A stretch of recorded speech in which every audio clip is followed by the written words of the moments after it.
childhood day. Oh Lord, a many long years.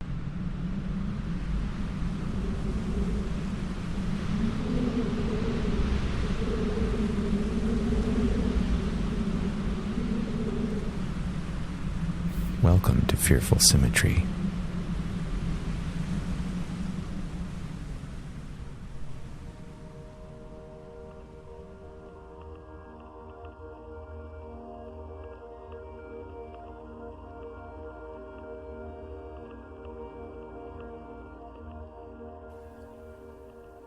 It's the craziest thing, but I can't remember how I got here. It's the day after Thanksgiving. My father is in a very strange place. Nothing is where it should be. People are talking to him, but who are they? What do they want? Where are his pants? What is this thing on his skin? He tries to unravel the IV cord and pull off the patch. Barbara tells him to stop. He does, until a minute later when he discovers it all again. He's 91 and has what's called mild stable dementia. He's in this hospital because Barbara, my stepmother, felt he might have had a heart attack or something. Turns out his heart's fine. Probably some heartburn. But once you're admitted, it's hard to get the hell out. So he's stuck there, at least for the night. My father asks where he is. The word hospital seems to explain nothing. The room itself is constantly morphing into someone else's house. Not his house. Although he once had a house. This wasn't his house, was it? He looks at me. Do I have a house? He is a man with persistent and impossible questions. How did I get here? When are we leaving? Did I drive my car? He doesn't remember any ambulance. No answer satisfies him. He's wondering where he slept last night. Twice he refers to some job of his, but he hasn't worked in decades. Time is blurring, bending. An old clock on the wall vexes him. He says, "It's not moving, is it?" It's night. My arrival has meant that my stepmother can go home and get some sleep.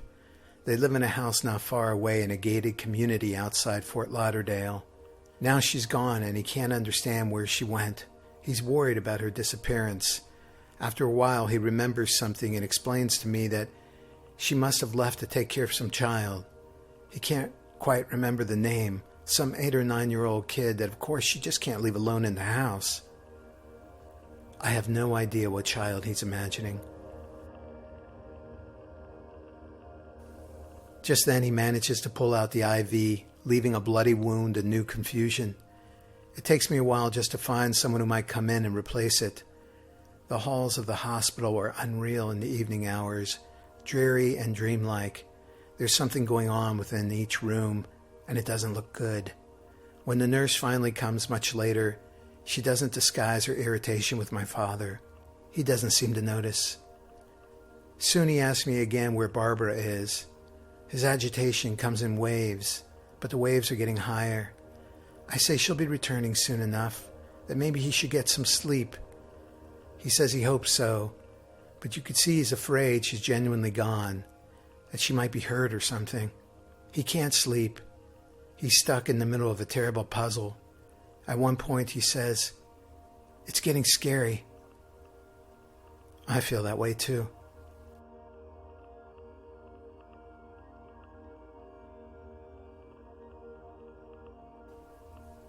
The next day he's doing all right. Less nervous, more chill. Barbara and I spend the day with him. We're waiting to get the green light to leave the hospital. It's taking forever. I'm also eager to speak to the mysterious cardiologist who woke him up in the middle of the night and gave him medicine for a heart condition that he doesn't have. I'm told he'll be back any minute, but I never do get to see the guy. Mostly I just want to get my father home. He seems to be taking things in stride. He's more accustomed to the room now, even though he doesn't have the foggiest idea where he is. He cheerfully eats any hospital meal put in front of him. You know how some folks change character when they get dementia? How they can become mean or shift into an utterly alien personality? Not my old man. He's pretty affable, more than I would be. He's friendly with people, even the hospital workers who sometimes talk to him like he's a mechanical thing. Or maybe they're the mechanical things. A hospital is not the easiest place to keep your dignity. A nurse comes in, friendly. She asks my father his name and age. If Barbara was here, she would rush to answer those questions, and they would tell her not to. They're evaluating his cognition. She knows that, but doesn't want the reminder of what she knows. But right now, Barbara's out for coffee, and when I hear the query, I feel myself stiffen. I don't want him to be embarrassed. The question seems so intrusive, direct. There's a long pause, terrible to me, as if he's really trying to remember, and of course he can't. And then a small voice comes out of his mouth. Hal. Not Harold, the short version, Hal. And he gives his birthday too. I feel a wave of relief. There's no question, though, that his memory is shit. I doubt he knows who I am at the moment, and at times he doesn't seem to exactly know who Barbara is. He's friendly enough with her, but he's been talking to her as if he's having a conversation with a very nice woman he just met. She says something about Florida, and my father asks her how long she's lived there. She tells him they've both lived here for quite a while. He tries to process this. Later, she tells a story about my father working in Washington, D.C. He's surprised. How did you know that? She laughs and said, "Oh, I've heard all about you." They've been married 50 years. Later, I jokingly refer to Barbara as his wife, as in, well, we'll see what your wife thinks about that idea. He asks me, who's my wife? Barbara, who's sitting right next to him, says, me. My father says, oh. Then he says to no one in particular, what a world. On the drive back to their house, Barbara points out things that they're passing. She asks him questions. He doesn't seem to recognize anything. I can see she's a little fearful that the stint in the hospital may have taken a real hit on his faculties. When he enters a house, though, it's touching to watch the waves of recognition.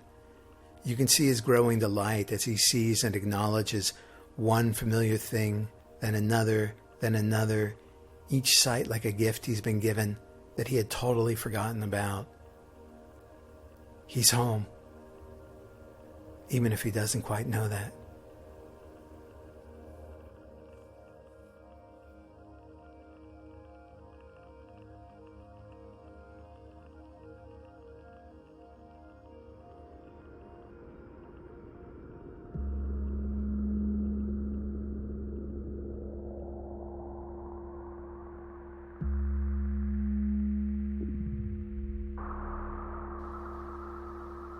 Many years ago, the kid sat in his high school history class.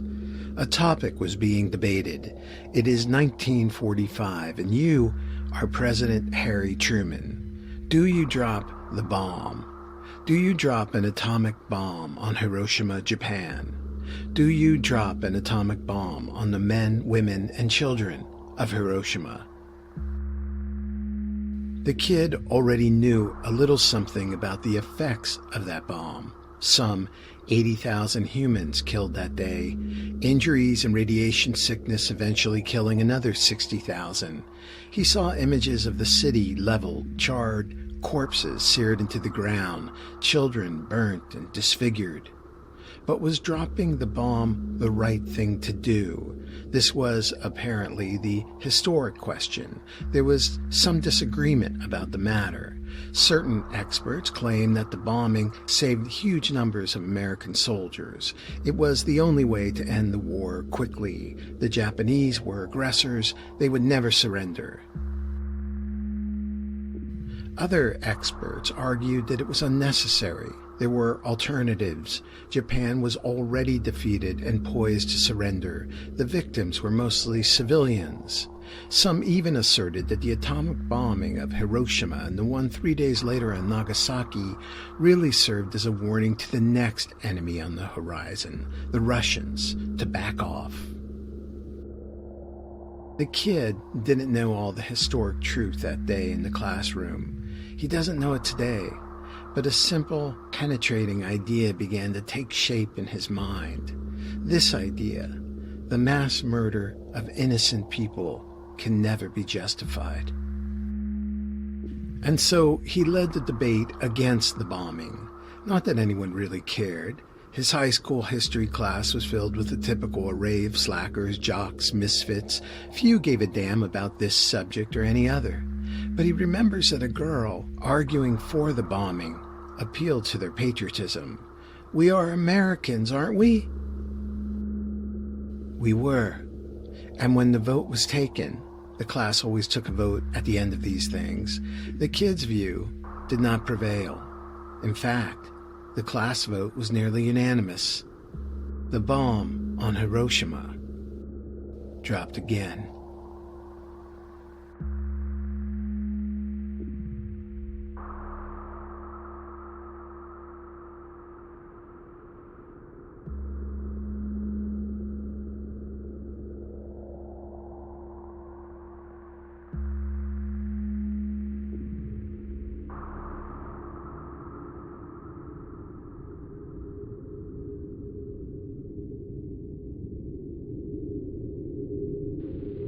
The world will note that the first atomic bomb was dropped on Hiroshima, a military base.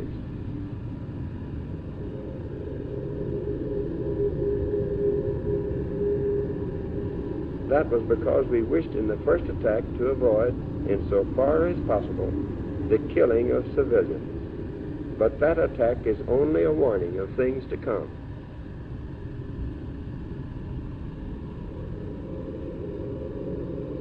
It is an awful responsibility which has come to us. We thank God that it has come to us instead of to our enemies. And we pray that He may guide us to use it in His ways and for His purposes.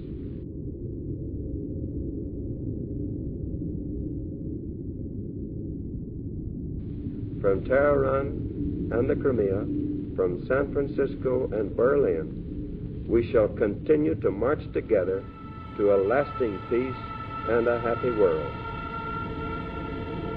Ladies and gentlemen, you have just heard the President of the United States. And now, our national anthem.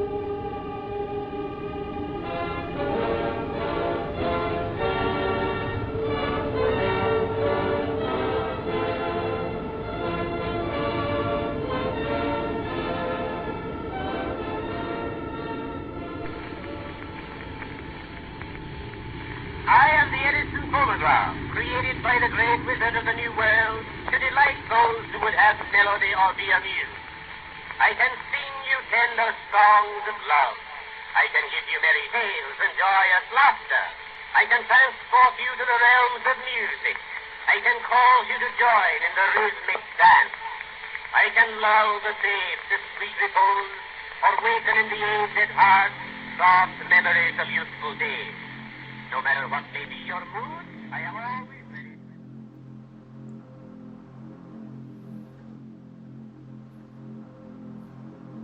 The Man on the Horse.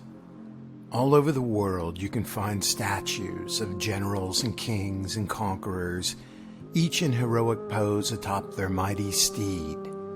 They are the most courageous of men. They are the victors. They are the destroyers. They will ride onward forever, full of godly purpose and power. You've seen that kind of bullshit, right? But for all the manufactured heroism of such monuments, your eyes spend more time not on the figure of the great man, but on the horse. Because we understand intuitively that it's the horse that's beautiful and noble. It's the horse that we love, not the puffed up man. There are rare monuments depicting a horse who has no rider. I know one of them quite well. A bronze horse, not glorious, not rendered mid-gallop or majestically rearing, not standing strong and proud. This horse of mine is just tired. I first saw him standing alone on a spacious plot of land before an old history museum in Richmond, Virginia. He was gaunt, his ribs exposed, his head hung low.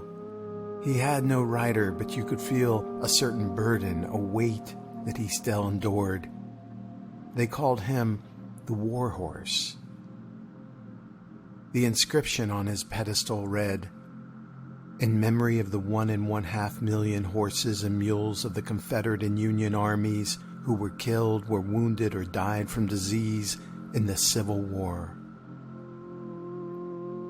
Now that was something I did not know. It's hard enough to grasp that more than 600,000 men were killed in the Civil War, but I never thought about horses. These fallen horses and mules were innocent, blameless, and so for me this war horse came to speak for the multitudes of blameless creatures, including humans, swept up and bewildered and shattered by the madness and stupidity of war. And when have you last seen a monument that speaks to that? The best time to see the war horse was always at night. He was illuminated by a spotlight, his solitary visage striking amid the darkness, his form casting an enormous shadow on the adjacent building. He never slept and never could sleep.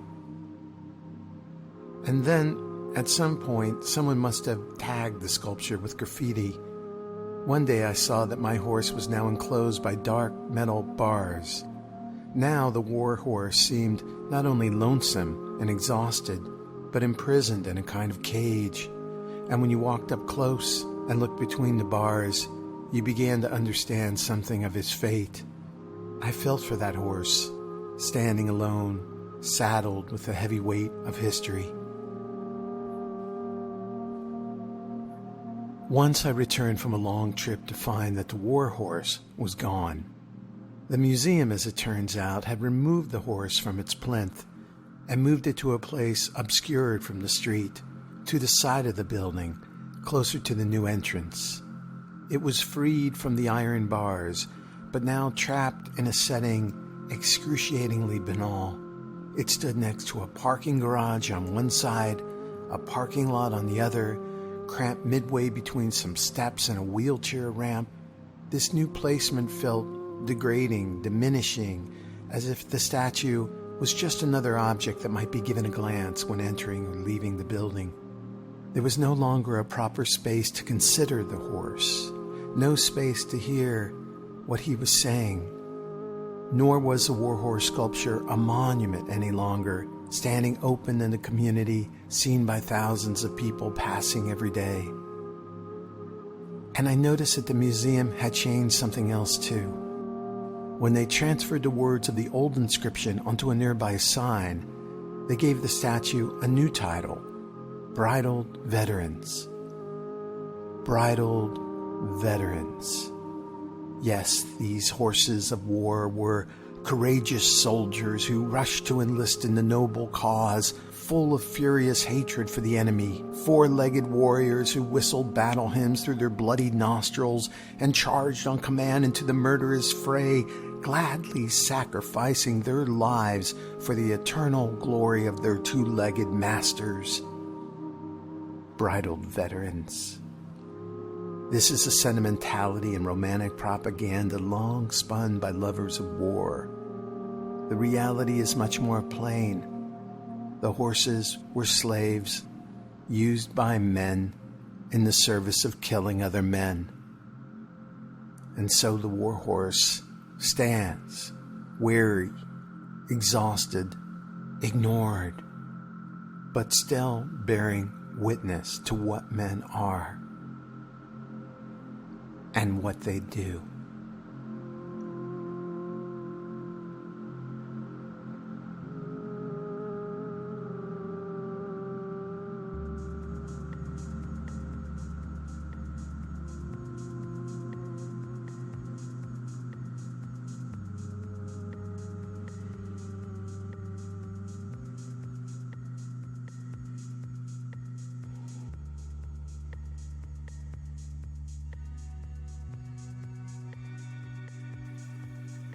I have a memory of a dream when I was a child. I was 4, maybe 5, I was out somewhere, and everyone started turning into monsters. They were grotesque, scary. I started running. I had to get away. I had to get home. And as I ran, I would pass by monster after monster after monster. And I kept running. I kept running. Finally, I arrived home, where I could be safe with my family, my father, my sisters. But I saw that they had turned into monsters too. I was overwhelmed, and suddenly I had a desperate desire to be a monster.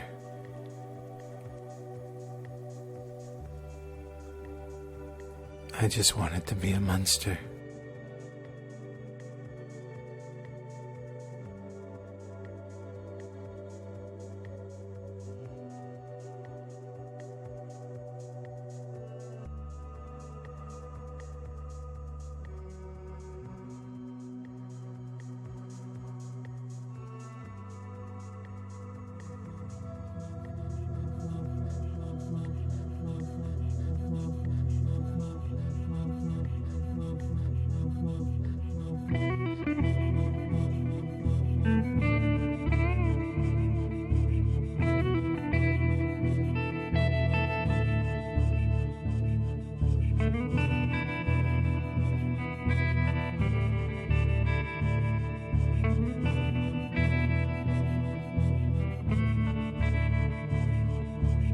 Watch yourself go down to the river.